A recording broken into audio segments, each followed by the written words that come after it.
December 13, 1944. Dawn broke over the Philippine jungle with the reluctant gray light that comes after a night of endless rain. Sergeant James Patterson opened his tent flap and froze. 200 Japanese women stood in perfect silence. They were not armed, they were not threatening, they were kneeling in the mud, rain streaming down their faces, their hollow eyes fixed on one point. On him. On the single American soldier who had chosen mercy over orders just hours before. This is the story of how one act of compassion in the darkest days of World War II created a ripple that would touch 5,000 lives across 3 generations. And it started with a decision that should have gotten him court-martialed. The rain had not stopped since the afternoon before. It drummed against canvas tents with a sound like distant machine gun fire, turning the red Philippine soil into thick, sucking mud that clung to boots and made every step a battle against the earth itself.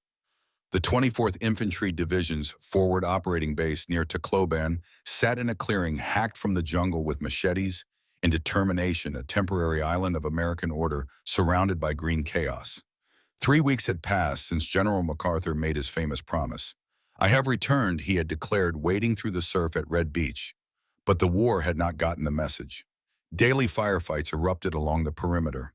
Snipers picked off careless soldiers who forgot that a secured island was not the same as a safe island. The jungle itself seemed hostile, filled with insects that bit and diseases that killed as surely as any bullet. Patterson had not been supposed to be on perimeter patrol that night. As the supply quartermaster, his job involved managing inventory, counting rations, making sure the right supplies reached the right soldiers at the right time. It was important work, unglamorous work, the kind of work that kept an army functioning but never made it into the history books. But Private Frank Wilson had come down with dengue fever. The chills had started during afternoon mess, violent enough to rattle his tin plate against the wooden table. By evening, his temperature had spiked to 104 degrees. Lieutenant Mitchell had quarantined him to the medical tent, which left a gap in the patrol rotation. Someone had to check the wire. Patterson grabbed his M1, Garand pulled on his rain poncho and stepped into the driving rain. The poncho did almost nothing. Within minutes, water had found every gap, every opening, soaking through his uniform until he felt like he was wearing the rain itself. His boots squelched with each step. The smell of wet canvas and jungle rot filled his nose. He almost missed her. At first, in the darkness, punctuated only by occasional flares from the northern perimeter, he thought it was debris. Maybe a broken crate washed down from the supply depot. Maybe abandoned equipment left by retreating Japanese forces. The jungle had a way of accumulating the detritus of war, spitting it out at random locations like the earth itself was trying to reject the violence humans had brought to its surface. But then he saw the hand. Pale fingers, almost skeletal, clawing weakly at the mud, trying to pull a body that had no strength left to move. Patterson approached cautiously. Training took over. Rifle raised, finger near the trigger but not on it, eyes scanning for threats. This could be a trap.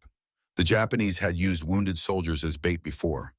You approach to help, and suddenly you are taking fire from concealed positions. But there was no one else. Just the rain and the mud, and the figure lying face down in the muck. He knelt down, turned the person over, realized 2 things simultaneously. First, it was a woman. Second, she was dying. Her eyes were sunken deep into her skull, dark hollows that made her look more like a death mask than a living person. Her cheekbones protruded sharply beneath skin, stretched tight like rice paper over bone. Her lips were cracked and bleeding, split in multiple places from dehydration and exposure. Her breathing came in shallow, irregular gasps, the kind of breathing that says a body is shutting down, giving up, preparing to surrender to the inevitable. But what struck Patterson most, what he would remember for the rest of his life, was the expression that crossed her face when she saw him.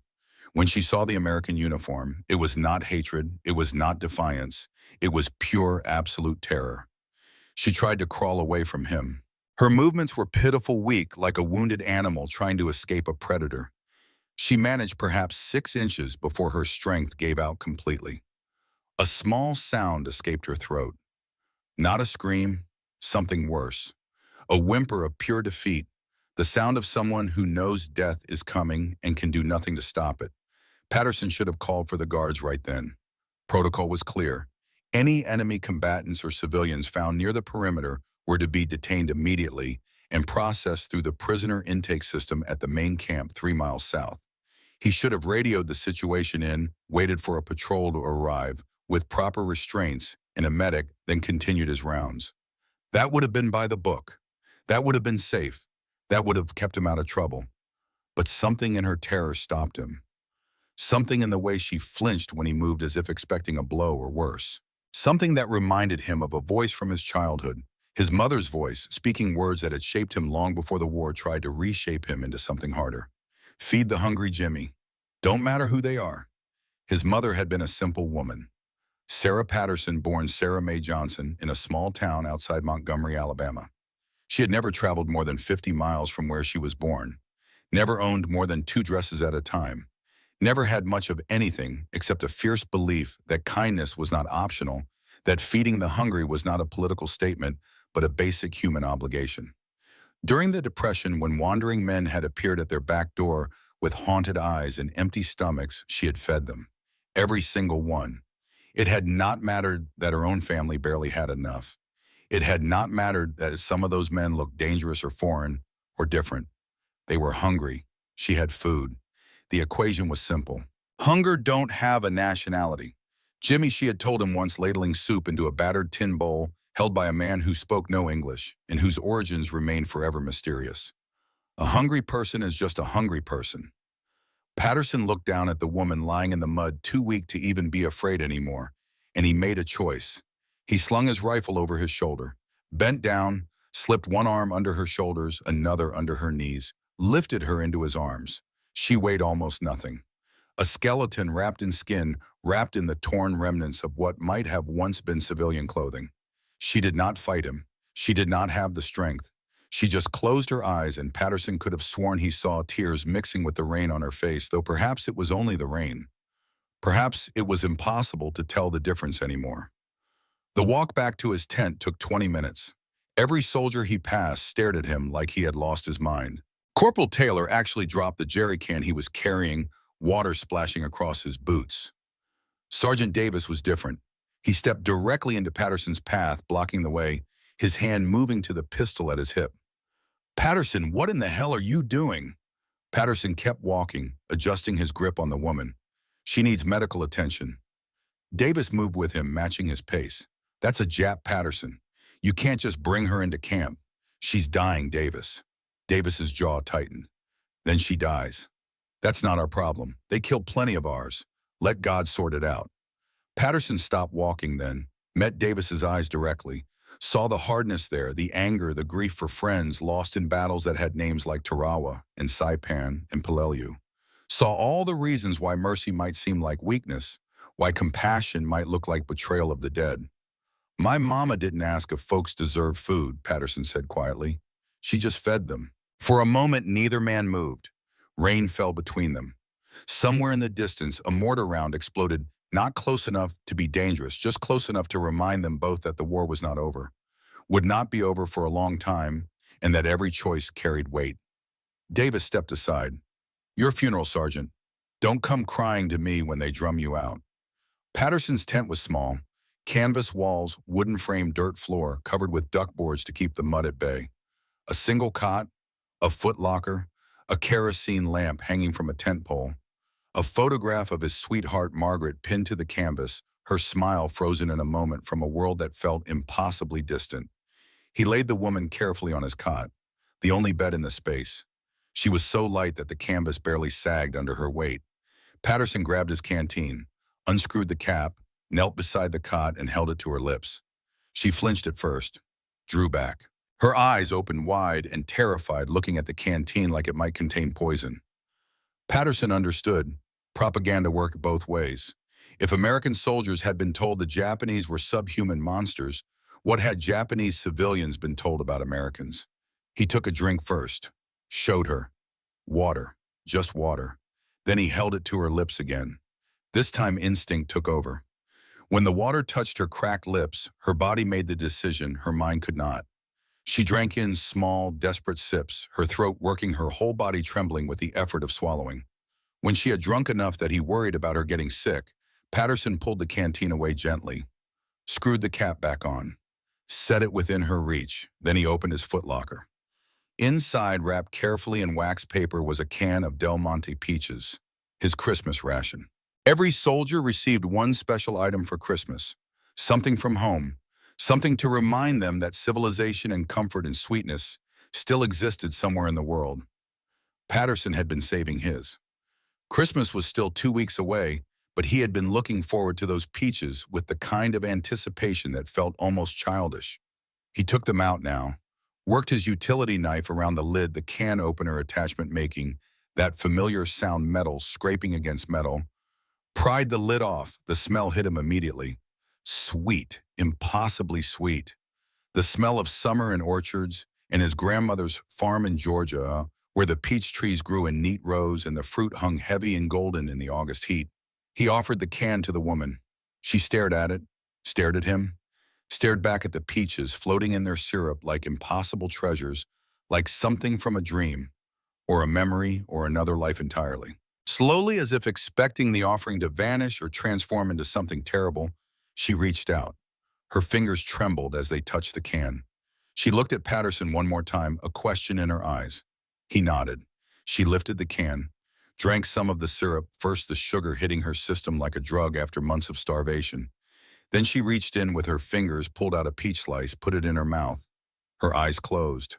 Her whole body seemed to sag, tension releasing like a held breath, finally exhaled. She chewed slowly, carefully, as if afraid that chewing too fast might make the taste disappear. Then she took another piece, and then she broke down crying. The sobs came from somewhere deep, somewhere beyond language or culture or war. They were the sobs of someone who had been certain they would die alone in the jungle, who had spent weeks watching friends and companions slowly starve, who had lost any hope of mercy or kindness or simple human decency. Patterson sat on the ground, his back against his footlocker, watching her eat and cry and eat some more. He did not speak, did not try to offer comfort with words neither of them would understand. He just sat there, a witness to something that felt both profound and utterly simple. When she had eaten half the can, when her sobs had subsided into occasional hiccups and shudders, when exhaustion was clearly pulling her towards sleep, Patterson stood. He pulled his spare blanket from the footlocker. The wool one thick and warm regulation issue, but softened by months of use. He draped it over her, gently tucking it around her shoulders. She looked at him, really looked at him. And in her eyes, he saw the moment when propaganda met reality, when the monster she had been taught to fear became simply a man who had given her water and peaches and a blanket. Patterson did not know her name, did not know her story, did not know that she was a nursing student from Tokyo, that her name was Yuki Tanaka, that she had been conscripted to work in a military field hospital on Leyte, that when the hospital was overrun, she had fled into the jungle with dozens of other civilian employees, that she had been wandering alone for 3 weeks, eating roots and insects, and drinking from streams, that she had been separated from her group, and had given up hope of ever being found by anyone who would not kill her immediately. He did not know any of that, but he knew she was a person, a young woman, maybe 23 or 24, with a whole life behind her, and if he had anything to say about it, a whole life ahead of her. He lay down on the floor, used his pack as a pillow. The boards were hard, the position was uncomfortable, but he was so tired, so bone-weary from weeks of poor sleep and constant vigilance that discomfort meant nothing. His last thought before sleep took him was simple. Just one night. Tomorrow I'll report her. But tonight, she's safe. Outside, the rain continued to fall. The war continued to rage. And somewhere in the jungle, a decision was being made that would bring 200 women out of the darkness and into a dawn that would change everything. Patterson slept. When Patterson woke, he knew immediately that something was wrong. The camp was too quiet. Morning at a military base has a rhythm, a pattern as reliable as a heartbeat. Drill sergeants shouting, soldiers assembling for morning formation, the clang of mess kits as cooks prepared breakfast, the rumble of trucks and jeeps moving supplies, the steady hum of an army coming to life. But this morning there was only silence. Patterson sat up, his body protesting. Sleeping on duckboards had left him sore in places he did not know could get sore. He looked at the cot. The woman was still there, still breathing, still alive. The blanket rose and fell slowly. She was deeply asleep, the kind of sleep that comes after the body has been pushed past all reasonable limits. He stood. stretched, stepped to the tent entrance, pulled back the flap, and stopped breathing. They were standing in rows, perfectly organized, perfectly still. 200 women, maybe more, Japanese women of all ages, from teenagers who looked barely old enough to be called women to elderly matrons whose faces bore the lines of hard lives lived through impossible times. They wore torn clothing, mud caked their legs, rain soaked their hair, plastering it to their skulls. Many of them looked barely alive, skeletal frames held upright by will alone. Some leaned on others for support. A few held children, small figures whose ribs showed through thin shirts. But they all stood, or knelt actually. All of them were kneeling in the mudheads, bowed, waiting. Behind them in a loose perimeter were American soldiers, rifles raised, officers shouting orders that seemed to mean nothing because no one knew what to do with an enemy that was not fighting, that was simply kneeling in the rain, waiting for judgment. Patterson's eyes scanned the crowd, found Captain Robert Douglas pushing through the mass of soldiers, his face red with either anger or confusion or both. Found Lieutenant Sarah Mitchell, the head nurse, standing near the medical tent with her team, all of them staring at the impossible sight. But Patterson's eyes kept being drawn back to the women. In the front row, directly in front of his tent, stood a woman who looked slightly older than most of the others. Maybe 30. She had sharp, intelligent eyes despite the obvious malnutrition, despite the exhaustion that made her sway slightly where she stood. Despite everything she had clearly been through, she held something in her hands. When she saw Patterson, when she saw him emerge from the tent, she took one step forward. 20 rifles immediately tracked her movement. 20 fingers tensed on triggers. Patterson heard his own voice before he realized he was going to speak. Hold fire. The authority in his voice surprised him. He was a sergeant, not a captain, not a colonel, just a supply quartermaster who had made one impulsive decision in the middle of the night. But his voice carried across the compound with the kind of command that made soldiers pause, made them hold, made them wait. He stepped out of the tent fully, raised his hands where everyone could see them. Palms open, no threat. The woman spoke then, Japanese words clear and formal despite her obvious weakness. Patterson had no idea what she was saying. The syllables were foreign, the grammar incomprehensible, but her tone was unmistakable. It was a plea, a request, a desperate gamble placed on the table with nothing held in reserve. From inside Patterson's tent there was movement. The woman he had rescued, still wrapped in his blanket, appeared at the tent entrance. She looked at the crowd. Her eyes went wide. She saw the woman standing in front, the one who had spoken, and something like recognition and relief and grief all mixed together crossed her face. She spoke rapidly in Japanese, words tumbling over each other. The older woman responded. And suddenly they were both crying, moving toward each other, embracing, holding each other like long-lost family, reunited after years of separation. Captain Douglas reached Patterson's tent. His jaw was tight. His eyes were hard. He looked at Patterson with the kind of expression that said courts-martial were absolutely on the table. Sergeant Patterson, what, in God's name, have you done? Patterson did not know how to answer that question. Did not have words for what had seemed so simple in the darkness, so obvious in the moment of decision, but now seemed vastly more complicated in the gray dawn light, with 200 lives hanging in the balance. So he told the truth. I found one of them dying last night, sir. I gave her food and water. That's all. Douglas stared at him like he was insane.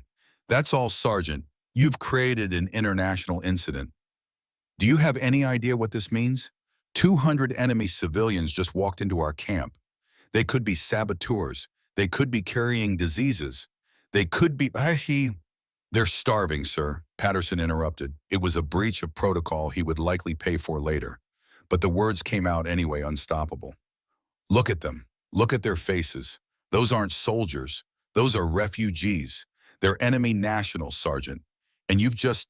A commotion interrupted him. The woman from Patterson's tent was speaking urgently to the older woman, gesturing toward the soldiers, toward the camp, toward Patterson. The older woman nodded, listening intently. Then she turned to face the crowd behind her, shouted something in Japanese. Her voice carried authority. Command, the voice of someone used to being obeyed, as one all 200 women knelt. The movement was synchronized, practiced. They knelt in the mud, their heads bowed, their hands visible, showing no weapons, no threat, nothing but complete submission. The young woman approached Patterson and Captain Douglas. She walked slowly, carefully, as if sudden movements might shatter the fragile peace. When she spoke, it was in broken, heavily accented English. Each word clearly difficult, each syllable shaped with concentration. Please, we surrender. We no fight. Her voice was quiet but clear. She pointed at the kneeling women. We hungry. Children hungry. Old women dying. We hear American have mercy. She pointed at Patterson. We hear you. You save Yuki. You give food. You no kill. She clasped her hands together almost like prayer. We hope. Maybe you save us too. The silence that followed was absolute. Every soldier in the camp was watching, waiting. The rain continued to fall, soaking everyone, American and Japanese alike, until the distinction between them seemed to blur in the gray morning light. Patterson could feel hundreds of eyes on him, could feel the weight of 200 lives, 200 futures, all balanced on the edge of a moment that was not in any manual, not in any training, not in any order from headquarters. Captain Douglas looked at Patterson, looked at the 200 kneeling women, looked back at Patterson. His expression was unreadable. The calculation happening behind his eyes was invisible, but Patterson could sense it. This was unprecedented. There was no protocol, no procedure, no chain of command prepared for mass civilian surrender driven by the compassion of a single quartermaster sergeant who could not leave a dying woman in the mud. Finally, Captain Douglas spoke. His voice was carefully controlled, measured. The voice of a man making a decision he knew he would have to defend. Sergeant Patterson, you are confined to quarters pending investigation. He turned to Lieutenant Mitchell. Lieutenant Mitchell, get your medical team together. We need to triage 200 civilians. Anyone in critical condition gets immediate attention. The rest get processed through standard prisoner intake. He looked back at Patterson. His expression was still unreadable. You better hope your compassion doesn't get us all killed, Sergeant. But in that moment, watching Lieutenant Mitchell and her medical team move forward, watching American soldiers lower their rifles and start bringing out food and water, watching the impossible become real, Patterson knew something fundamental had just changed. Not in the war would continue. Brutal and bloody, 8 more months of fighting lay ahead. Islands still to be taken. Cities still to be bombed. Men still to dethrone at both sides. But in this small corner of the Philippines, in this muddy camp surrounded by jungle and rain, 201 people had just learned that mercy could exist even between enemies, and that Patterson thought might be worth whatever hell was coming his way. The woman who had stepped forward was named Keiko Watanabe. Patterson would not learn her name for another hour, would not hear her story for another day. But even in that first moment, something about her commanded attention. Not physical strength. She had none. Like the others, starvation had carved away everything soft, leaving only sharp angles and hollow spaces. But her eyes held something that malnutrition could not touch. Intelligence. Determination. The kind of quiet authority that comes not from rank or title, but from being the person others turn to when everything is falling apart. She had been a school teacher in Osaka before the war. Literature and history. She had taught children to read, to think, to question. The military had brought her to the Philippines as part of the civilian administrative staff, believing that educated women could help manage the paperwork of occupation. She had watched the empire crumble from a desk job, watching reports come in of defeats and retreats and increasingly desperate orders. When the American invasion began in October, when the Japanese garrison retreated into the mountains, she had made a choice. The military had abandoned the civilian employees, left them with no food, no protection, no plan. Some had tried to follow the soldiers into the mountains. Those women were probably dead now. Keiko had led her group in a different direction, into the jungle, into hiding, into a slow, agonizing attempt at survival that had lasted 2 months and cost 37 lives. She had watched children die, had held elderly women as they breathed their last, had made decisions about who got the last handful of edible roots, who was strong enough to keep walking, who should be left behind because carrying them would doom everyone. She had made those decisions and lived with them and kept moving because the alternative was giving up, and giving up meant everyone died. 3 days ago, a rumor had reached them, whispered by a young woman who had been separated from the group weeks earlier. A woman who had somehow survived alone, who had stumbled back into their camp looking like a ghost but carrying impossible news.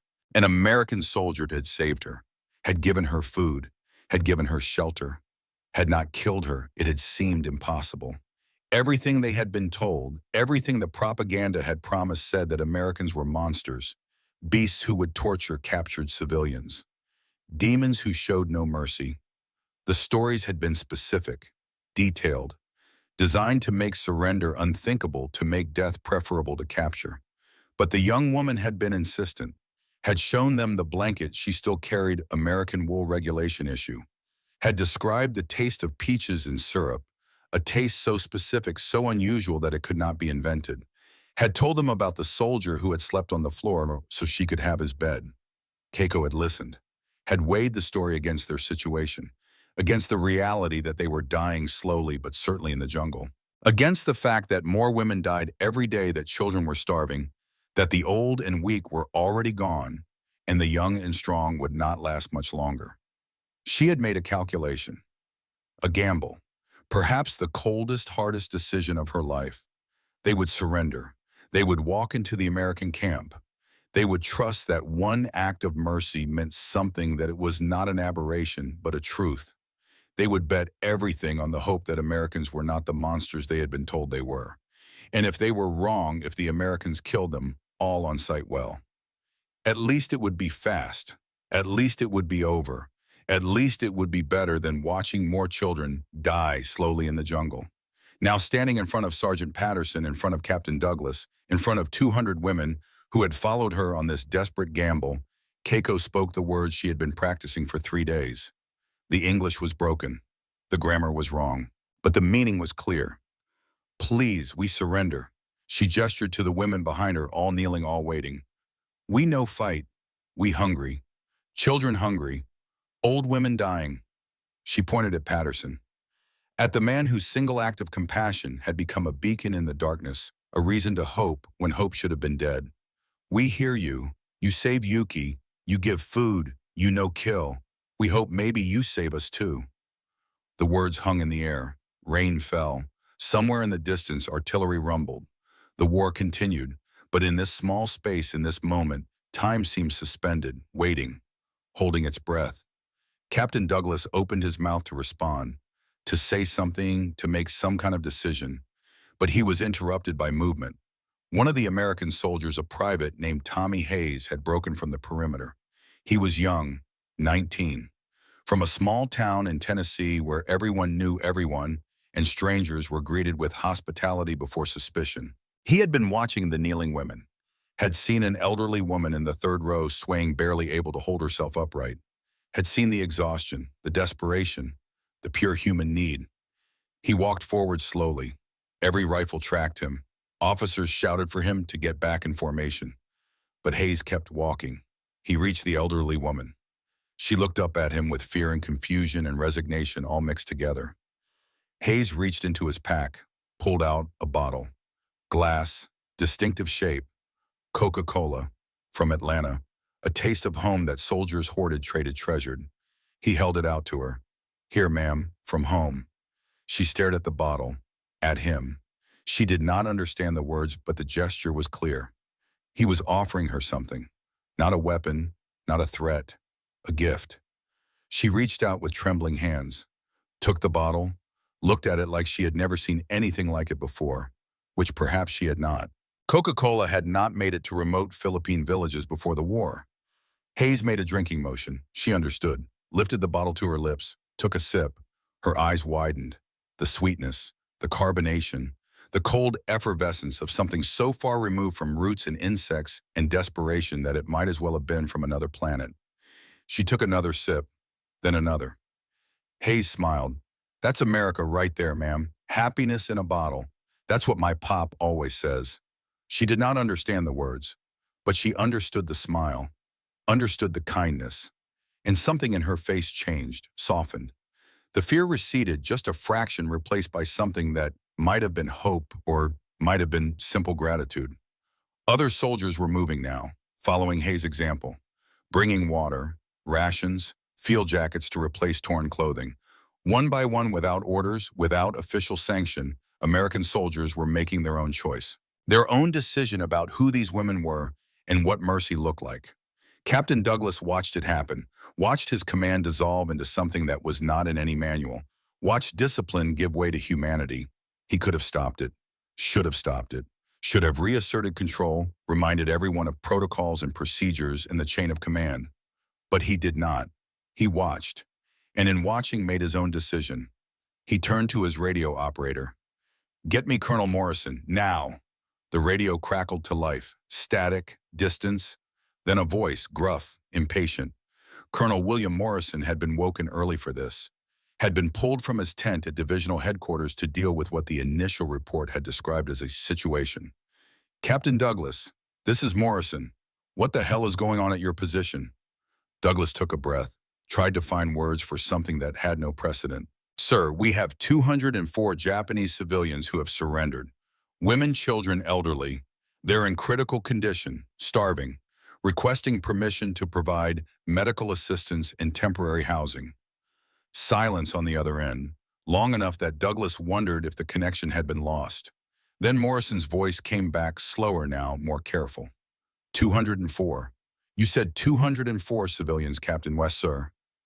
Another pause. Douglas could almost hear the wheels turning. Morrison was 52 years old, had fought in France during the First World War, had very clear, very strong opinions about the Japanese after Pearl Harbor, had lost men at Bataan, at Corregidor, at a dozen other battles where Japanese soldiers had shown no mercy to American prisoners. But Morrison was also a professional, a soldier who understood that war was complicated, that civilian populations were not combatants, that someone had to make decisions even when those decisions were not clear-cut. "Captain," his voice was measured, controlled. "How did 200 civilians end up at your position?" Douglas glanced at Patterson, at the sergeant who had started all of this with one impulsive act of compassion. "One of my men brought a dying woman into camp last night, sir. Gave her food and water. The others heard about it. Decided to surrender." Jesus Christ. Morrison's voice carried a mixture of disbelief and something else, something that might have been grudging respect. "All right, Captain, here's what you're going to do. Get them fed. Get them medical attention. Anyone in critical condition gets priority treatment. The ones who can work, put them to use. We'll sort out the paperwork later." He paused. "And Captain, that sergeant who started this, what's his name, Patterson, sir?" "Sergeant James Patterson. Keep him close, Captain. Put him on liaison duty with the civilians. They trust him.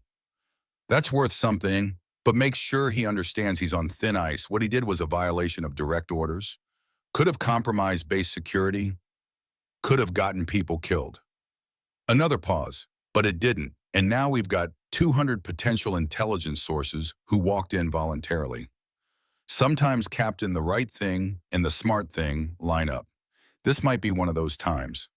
The connection ended. Douglas lowered the radio, looked at Patterson, at the women, at his soldiers sharing rations with people they had been trained to view as the enemy.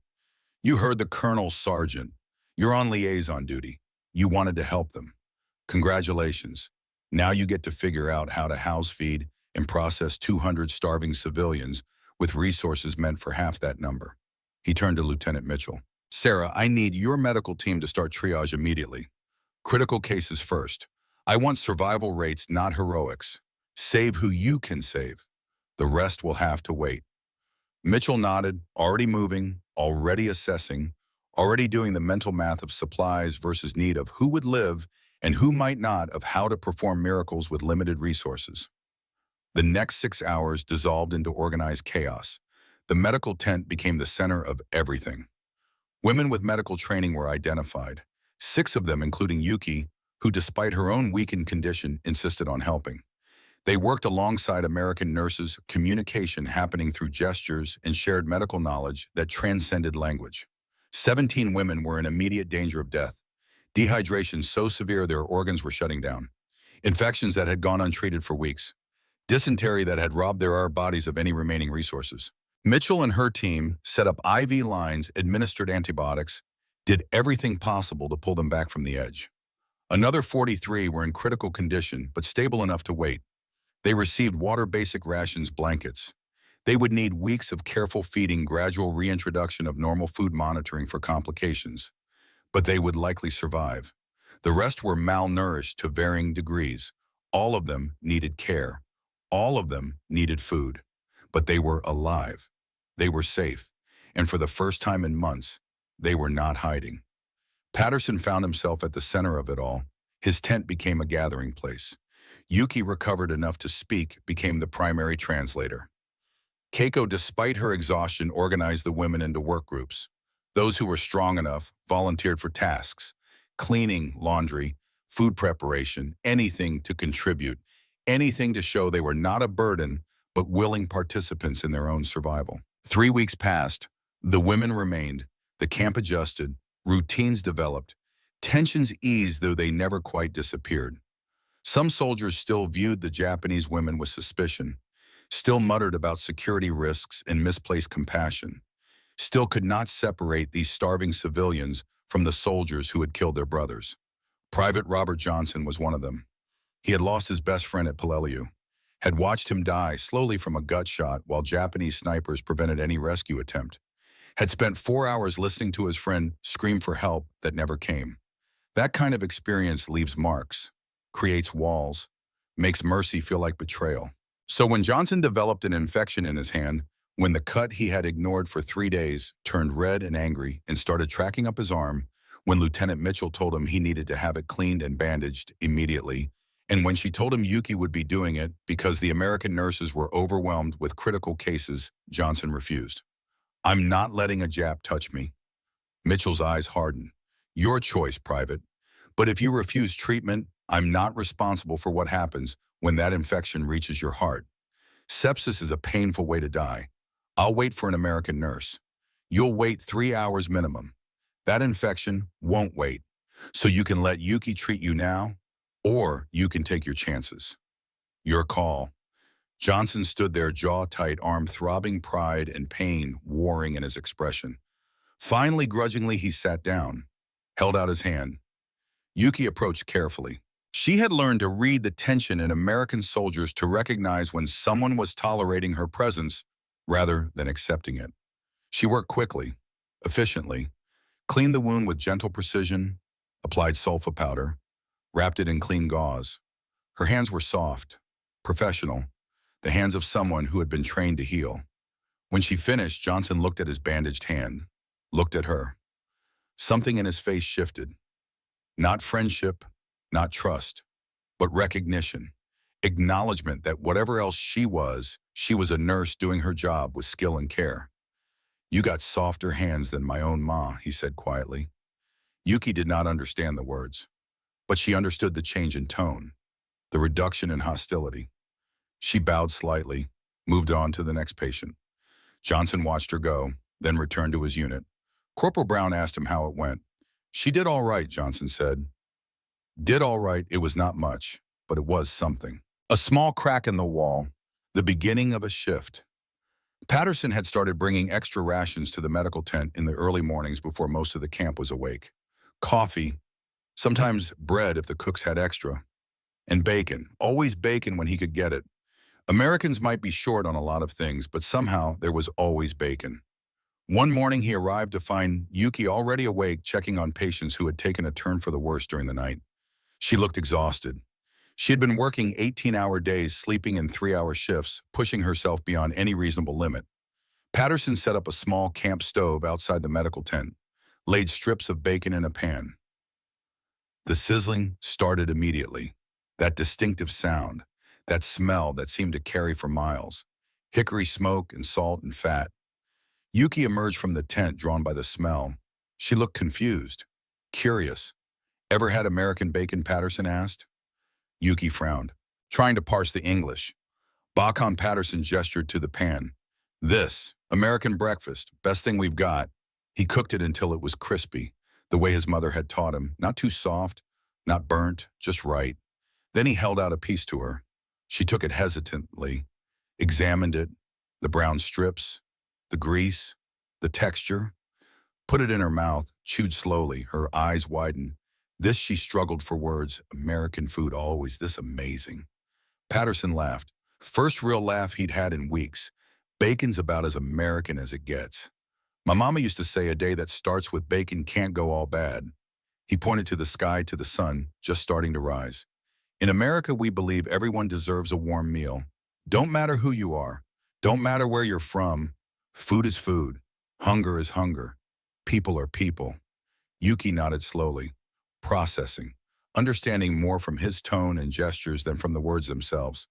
She looked at the bacon, at Patterson. At the sunrise. In Japan, she spoke carefully. We believe hospitality is sacred. Guest is gift from heaven. But she paused, searching for words. War makes us forget. Propaganda makes us forget. Fear makes us forget. She looked at him directly. You remember. You teach me, remember. That is gift worth more than bacon. She smiled then, small, tired, but genuine. But bacon is also very good. They stood together as the sun rose, eating bacon, not speaking much, just existing in a moment of simple human connection that transcended everything that was supposed to divide them. That conversation would be their last peaceful morning together. 72 hours later, everything changed. The attack came without warning. Japanese forces, remnants of the retreating garrison, unaware that civilian women were now housed in the American camp, launched a mortar strike. They were targeting supply depots, communication equipment, anything to slow the American advance north. The first shell landed near the motor pool. The explosion echoed across the camp. Men dove for cover, officers shouted orders. The familiar chaos of combat descended like a curtain dropping. Yuki was in the medical tent. She had been treating Tommy Hayes. The young private from Tennessee had picked up an infected leg wound from a patrol 3 days earlier. Nothing serious, just needed cleaning and fresh bandages. He had been showing her a photograph of his sweetheart. Mary Beth, blonde hair, pretty smile. Plans to marry when the war ended. She very beautiful, Yuki had said, her English improving daily. You very lucky, Tommy had grinned. Yeah, I am. Soon as this war's over, I'm gonna marry her. Gonna build a house with a porch. Gonna have kids. Gonna never think about this place again. The second shell was closer. They heard the whistle, that distinctive sound that every soldier learns to fear. Incoming. Fast. Close.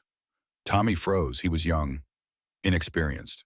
His body knew to be afraid, but not yet how to react. Yuki did not think, did not calculate, did not weigh her life against his, or consider the politics, or remember that he was American and she was Japanese, and that those categories were supposed to matter.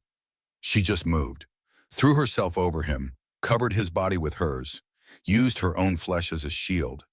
The shell hit 15 feet away, close enough that the shockwave slammed into the tent, close enough that shrapnel tore through canvas and wood and anything soft enough to penetrate. When the dust cleared, when the ringing in everyone's ears subsided enough to hear again, Tommy was alive. Minor cuts, bruises, nothing serious. Yuki was bleeding. Multiple shrapnel wounds peppered her back and legs. Small pieces of metal jagged and hot embedded in her flesh. Blood soaked through her clothing, spreading in dark patches across the fabric. Lieutenant Mitchell and Private Wilson pulled her off Tommy, laid her carefully on a cot. Started immediate treatment, stopping bleeding, checking for arterial damage, calling for morphine. Tommy sat beside her, his hands shaking, his face white with shock. He kept repeating the same words over and over. You saved me. You saved me. Why did you save me? Yuki could not respond. Consciousness was fading. The pain was enormous, a white-hot fire spreading across her back. But through the haze, she heard the question. Understood it, even if she could not answer. The surgery took 3 hours. Field conditions, limited supplies. But Mitchell was good. She removed the shrapnel piece by piece, cleaned the wounds, stitched what needed stitching, bandaged what needed bandaging. When it was done, Yuki was stable, would live, would carry scars, would walk with a limp for the rest of her life. But she would live. The story spread through the camp within hours. By evening, every soldier knew. A Japanese nurse had taken shrapnel meant for an American private, had saved his life without hesitation, had proven something that words could never prove. That night, Tommy Hayes sat beside Yuki's cot. She was unconscious, heavily sedated, but he sat there anyway, holding her hand, keeping watch. When she woke the next morning, her cot was surrounded by gifts. chocolate bars, cigarettes, clean socks, a pocket knife with someone's initials carved in the handle, a harmonica, small things, precious things in a war zone, things soldiers gave when they had no other way to say thank you, when words were insufficient for the weight of gratitude they carried. There was a note tied to the harmonica, Tommy's handwriting, simple words. Thank you for my life. I'll never forget. Tommy. Yuki looked at the gifts, at the note, at the evidence of something shifting, changing, transforming in the hearts of men who had been taught to hate. She closed her eyes, let exhaustion take her back under. But on her face, barely visible, was a small smile. Outside the medical tent, Patterson stood watching. He had witnessed it all. The attack, the sacrifice, the gifts, the slow, painful, beautiful process of enemies becoming something else, something more. He touched the paper crane in his pocket, the one Yuki had given him weeks ago, the promise of 999 more when the war ended. A promise that had seemed impossible then. It seemed less impossible now. Colonel William Morrison arrived at the medical tent the afternoon after the attack. He was a hard man, 52 years old, career military. His face bore the scars of mustard gas from the trenches of France in 1918. His eyes held the weight of too many decisions made with incomplete information, too many young men sent into battles they did not return from. He had fought the Japanese in the early days of the Pacific War, had lost good men at Wake Island, had seen the aftermath of the Bataan Death March, had read reports of atrocities that made his blood run cold. He had reasons, legitimate reasons, to view every Japanese person with suspicion at best, hatred at worst. But he was also a man who believed in evidence over ideology, who understood that war created categories that reality often contradicted, who had enough experience to know that the world was more complicated than propaganda suggested. He stood beside Yuki's cot, now looking down at the young woman whose back was bandaged where shrapnel had torn through her flesh while saving an American life. Keiko stood beside him, ready to translate. Lieutenant Mitchell stood at attention, protective of her patient. Miss Tanaka Morrison said, his voice formal but not cold. I owe you an apology, Keiko translated. Yuki's eyes opened. Focused on the colonel, she said nothing. Waited. I did not trust you. I thought your people being here was a security risk. I thought we were making a mistake.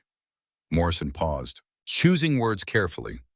You have proven me wrong in the most profound way possible. You saved Private Hayes's life without hesitation, without calculation. You saw a boy in danger and you acted. That takes a kind of courage that has nothing to do with uniforms or flags or whose side you are on. He looked at her directly, met her eyes. Thank you for saving his life. Keiko translated. Yuki listened. When she responded, her voice was weak but clear. Keiko translated her words back into English. Private Hayes, not American or Japanese. He just boy who should not die. I am nurse. I save lives. That is all. Morrison nodded slowly. When this war is over, Miss Tanaka, I hope people like you are the ones who rebuild our countries. Not soldiers like me. We know how to destroy. You know how to heal. That is what the world needs. He turned to Lieutenant Mitchell. Make sure she gets whatever she needs. Extra rations, better bedding, whatever medical supplies are necessary. She has earned it. Mitchell saluted. Yes, sir. Morrison left, but his words remained, circulated through the camp, reached the ears of soldiers who had been uncertain, who had been suspicious, who had been waiting for official permission to view these women as something other than the enemy. The colonel's apology provided that permission. Over the following weeks, the atmosphere in the camp shifted, not completely. Some soldiers still maintained their distance, still could not separate these women from the battles they had fought, the friends they had lost. But enough changed that the women were no longer viewed as threats requiring constant surveillance. They were civilians under American protection. Refugees, people whose lives had been shattered by the same war that had brought young American men to this jungle island so far from home. February arrived with cooler temperatures and less rain. The American forces continued their advance north through Leyte, then to other islands. Luzon, the push toward Manila, the slow, bloody grind toward Japan itself. And with that advance came orders. The women were to be transferred to a larger civilian internment facility near Manila. Not a prison, not a camp in the dark sense, but a place with proper housing, better medical facilities, capacity for long-term care. A place where they could wait out the remainder of the war in relative safety. The transfer was scheduled for February 15th. Patterson received his orders the week before. His unit would be moving to Okinawa by March, preparing for what everyone knew would be the bloodiest battle of the Pacific War. The final push toward the Japanese home islands. He would not see the women again. On the day before the transfer, all 200 women gathered near the converted supply depot that had been their home for the past 10 weeks. They arranged themselves in the same organized rows they had stood in that first morning. But this time, they were not kneeling in fear. They were standing in gratitude. Patterson approached feeling awkward. He was not good at goodbyes. Never had been. Did not know what to say to people who had become against all logic and military protocol. Something like friends. Keiko stepped forward, spoke in careful English that had improved remarkably over the weeks. Sergeant Patterson, we go different place now, different camp, but we never forget. You save us. We live because you. She paused, searching for words. Someday we repay. We promise. Yuki stepped forward then. She walked with a pronounced limp now. The shrapnel wounds had healed but had left damage that would never fully repair. She would carry that limp for the rest of her life, a permanent reminder of the moment she had chosen to shield an enemy with her own body. She spoke in English that was now quite good-shaped by daily practice with Lieutenant Mitchell and the other nurses. Sergeant Patterson, Jim, thank you for everything, for life. She reached into her pocket, pulled out the origami crane, the one she had made from a torn diary page that first week, the one she had given to Patterson as a promise, a symbol, a hope for the future. You keep. Remember us. Remember mercy, possible. Patterson took the crane, felt the delicate paper between his fingers, the careful folds, the wings spread as if ready to fly. He wrapped it carefully in the same oilcloth he had been using to protect it, then put it in his breast pocket. Over his heart. How could I forget, he said quietly. You changed everything. All of you. You showed me that enemies are just people we have not fed yet. That is what my mama always said. She was right. He looked at the 200 women. At faces he had come to recognize. At lives he had helped save by making one impulsive decision on a rainy night that felt like it had happened years ago instead of just weeks. When this war is over, he said, when you go home, tell them about this. Tell them that Americans can show mercy. Tell them that kindness is possible even in the darkest times. Tell them so maybe the next war does not have to happen. Keiko translated for those who did not understand English. When she finished, several of the women were crying. Not sad tears, something more complicated. Relief and gratitude and the bittersweet knowledge that they were saying goodbye to people they would probably never see again. The trucks arrived the next morning.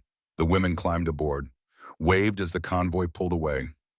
Patterson stood watching until the last truck disappeared down the muddy road, swallowed by jungle and distance. Tommy Hayes stood beside him, harmonica in hand. The same harmonica he had given to Yuki, which she had returned to him the day before, saying he would need it more than she would in the months ahead. Think we will see them again, Sarge Patterson thought about it. About the war that still had months to run. About the battles ahead. About the atomic bombs that would fall on Hiroshima and Nagasaki 5 months later. Weapons so terrible they would force Japan to surrender, but at a cost that would haunt everyone involved for generations. In this war? Probably not. But if there is any justice in the world someday. He touched the crane in his pocket. Someday. March came. Patterson's unit shipped to Okinawa. The battle was everything they had feared and worse. 82 days of combat, 12,000 American casualties, over 100,000 Japanese soldiers and civilians dead. The bloodiest battle of the Pacific War. Patterson survived, kept the crane in his pocket through all of it, wrapped in oilcloth, protected. A small piece of something beautiful in a world that seemed determined to destroy everything. He was in Okinawa when the atomic bombs fell, when the mushroom clouds rose over Hiroshima and Nagasaki, when the impossible weapons ended the war in a flash of light and heat and radiation that would echo for decades. He was still there when Japan surrendered on August 15th, when the emperor's voice crackled over radios speaking words that no living Japanese citizen had ever heard their emperor speak. Surrender. Defeat. The war is over. Patterson's unit was part of the occupation force. They moved into Japan in September, landed at Yokohama, saw the devastation. Tokyo was ash. Endless fields of ash punctuated by concrete buildings that had survived the firebombing, but stood alone now, monuments in a graveyard. He walked through those ruins and thought about the 200 women, wondered if they had survived, if they had made it back to Japan, if they were somewhere in this devastated landscape trying to rebuild lives from nothing. He had no way to know, no way to find out. The Red Cross was overwhelmed with millions of displaced persons, separated families, missing soldiers. 200 civilian women were a drop in an ocean of human tragedy. So he did not know, could only hope, could only keep the crane safe and trust that somehow, somewhere, they had survived. October brought the package. It arrived through military mail channels, forwarded multiple times as it chased his unit from Okinawa to Tokyo to his current posting in Yokohama.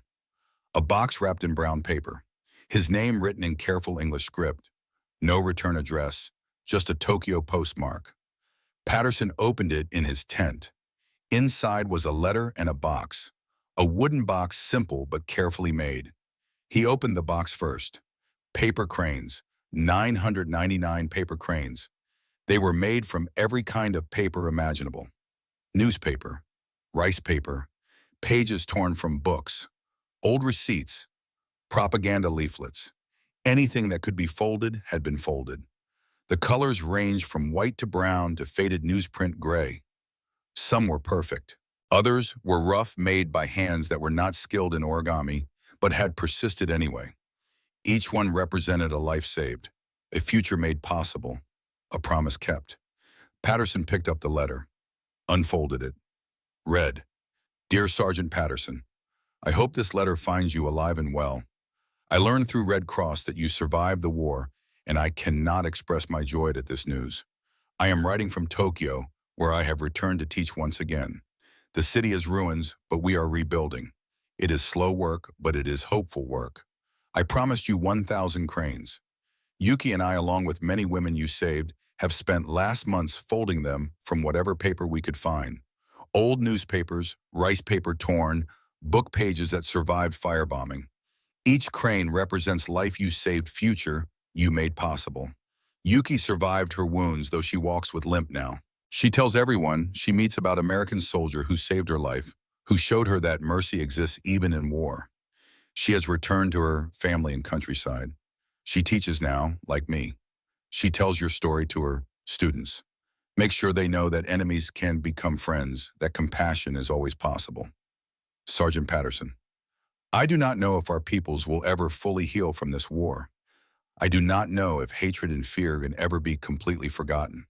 But I know that small acts of mercy repeated enough times by enough people can build bridges where bombs created only ruins. You gave us life. We give you cranes. It is not fair exchange, but it is all we have. May these cranes bring you happiness, good fortune, and peace. With eternal gratitude, Keiko Watanabe Patterson sat in his tent in occupied Japan, surrounded by 999 paper cranes, and cried for the first time since the war began. Not sad tears, not happy tears either. Something more complicated. Relief that they had survived. Gratitude that they had remembered. Recognition that after 4 years of death and destruction, something beautiful had managed to endure. He kept the cranes for the rest of his life. 1946. Patterson returned to the United States. Took the cranes with him, packed carefully in the wooden box. Went to college on the GI Bill. Became a teacher like he had always planned. The cranes sat on his desk, a constant reminder, a daily promise that mercy matters. He met Margaret, the sweetheart from the photograph. They married, had 2 daughters, built a life. He told them the story, about the women, about the night in the rain, about the choice that had seemed so simple but had changed everything. The cranes moved with them, from college to their first apartment to the house they bought in Oregon. They hung in his classroom when he started teaching. Students asked about them. He told simplified versions, about people he had helped during the war, about kindness across enemy lines, about the power of feeding the hungry regardless of who they were. 1975. Patterson was 58 years old, retired from teaching. Margaret had passed away 2 years earlier. Cancer. He lived alone now in a small house with a garden and too many memories. The invitation arrived in May. Official stationery, a museum in Tokyo. They were building an exhibit about civilian experiences during the war, about reconciliation, about the paths from hatred to understanding. They had heard his story, wanted to include it, wanted to display the cranes, wanted to honor both the act of mercy and the choice to surrender. Would he come, would he speak at the opening ceremony? Patterson almost declined. The war was 30 years ago. He had moved on, built a life. Why revisit old pain, old choices, old ghosts? But something made him accept. Curiosity, maybe. A desire to see what Japan had become. A need to know what had happened to the women he had saved. He flew to Tokyo in October. The city was unrecognizable from the ruins he had walked through in 1945. Vibrant, modern, rebuilt completely. Skyscrapers instead of ash.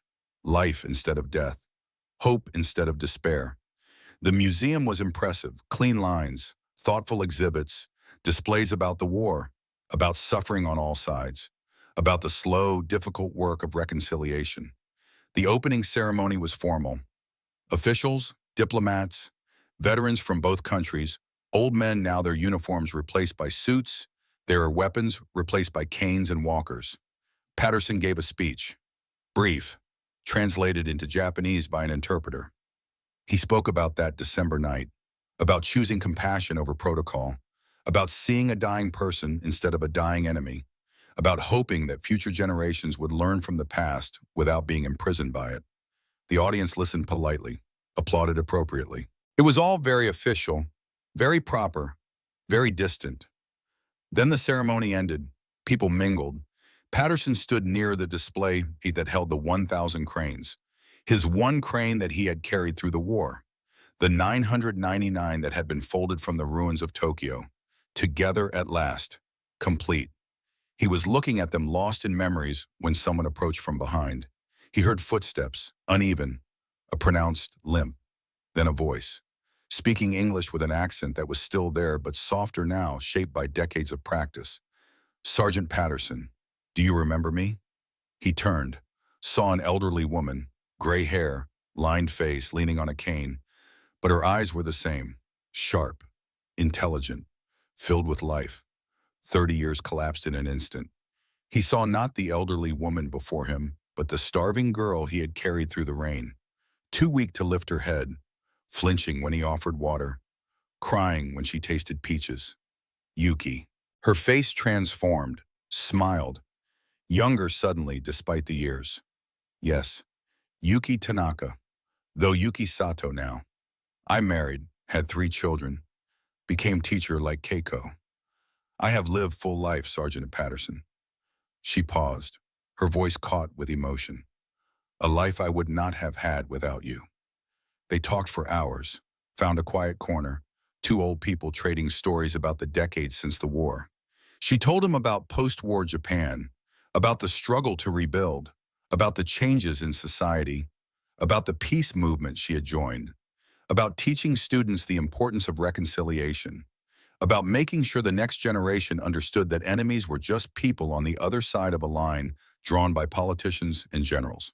Patterson told her about America, about teaching, about Margaret, about his daughters who had grown up hearing the story, who had learned that kindness was not weakness, that mercy was not naive, that choosing compassion required more courage than choosing hatred. Keiko wanted to be here, Yuki said quietly, but she passed away 3 years ago. Cancer. But before she died, she told me, tell you something if I ever saw you again. She paused, gathering the words. She said, tell him that mercy creates ripples. His one act of mercy saved 200 women. Those women raised children, taught students, built businesses, created art. Hundreds of lives became thousands of lives, became tens of thousands of lives. All because one soldier chose compassion in moment when hatred would have been easier. Yuki looked at him directly. She wanted, magnitude of what you did. Patterson felt his throat tighten. I did not do anything special. Yuki, I just could not leave you there to die. And that, Yuki said softly, is what made it special. You saw dying enemy, and chose to see dying person instead. That is not common, Sergeant Patterson. That is extraordinary. Before she left, she gave him one more thing. A photograph. Old. Faded. Taken in early 1945 before the women were transferred. 200 women in organized rows in front of the converted supply depot. And in the center of the front row, a young American sergeant and a young Japanese woman standing side by side, both looking at the camera with expressions that suggested they could not quite believe what had happened, what was still happening, what might come next. I kept this all these years, Yuki said. I wanted you have copy so you remember, so your children and grandchildren remember, so story does not die. Patterson took the photograph, studied the faces, saw himself at 27, exhausted, uncertain, trying his best in impossible circumstances. Saw Yuki beside him, thin but alive, a bridge between two worlds. I will make sure they remember. I will make sure story is told. Thank you. That is all we ask. Sergeant James Patterson died in 1994 at the age of 77. His obituary, published in newspapers across America and Japan, told the story of that December night in 1944. The paper cranes, all 1,000 of them, were donated to the museum in Tokyo. They remain on display today. Yuki Sato lived until 2003, passing away at the age of 83. She spent her final decades as a peace educator, speaking to schools, universities, anyone who would listen, about the soldier who saved her life, about choosing compassion over hatred, about building bridges instead of walls. Of the 204 women who surrendered that morning, 187 survived the war. They returned to Japan, to ruined cities, uncertain futures. But they returned alive. They had children. Those children had children. Today it is estimated that over 5,000 people can trace their existence back to the 200 women who walked into an American camp one rainy morning because they dared to hope that mercy was real. The story has been told and retold. Books, documentaries, museum exhibits. It has become a symbol of the possibility of compassion even in the darkest circumstances. Military academies use it as a case study in moral courage. Peace organizations cite it as evidence that individuals can make a difference. But perhaps the most fitting tribute came from a letter found in Yuki's possessions after her death, written to Patterson in 1992, but never sent. Folded carefully inside her worn diary, placed between two pages dated December 12th and December 13th, 1944. The letter read in part, "Dear Jim, when you carried me into your tent that night, I was convinced I would die. Not from starvation, but because I believed what I had been told, that Americans were monsters. When you gave me water, I thought it poisoned. When you gave me food, I thought you fattening me for worse fate. But then you covered me with blanket and slept on floor. And I realized monsters do not do that. You broke through years of propaganda with one night of simple kindness. I have spent 50 years thinking about that choice you made. It is easy to say we would be merciful. Much harder to actually be merciful when we have been trained to hate, when we have lost friends to enemy, when showing mercy could get us punished or killed. You did it anyway. That is courage, real courage. You gave me life, but more than that, you gave me hope. Hope that people can be better than their worst instincts. Hope that compassion can exist even between enemies. Hope that future does not have to repeat past mistakes. Thank you for proving mercy can change everything. With love and eternal gratitude, Yuki." The diary pages bracketing that letter told their own story.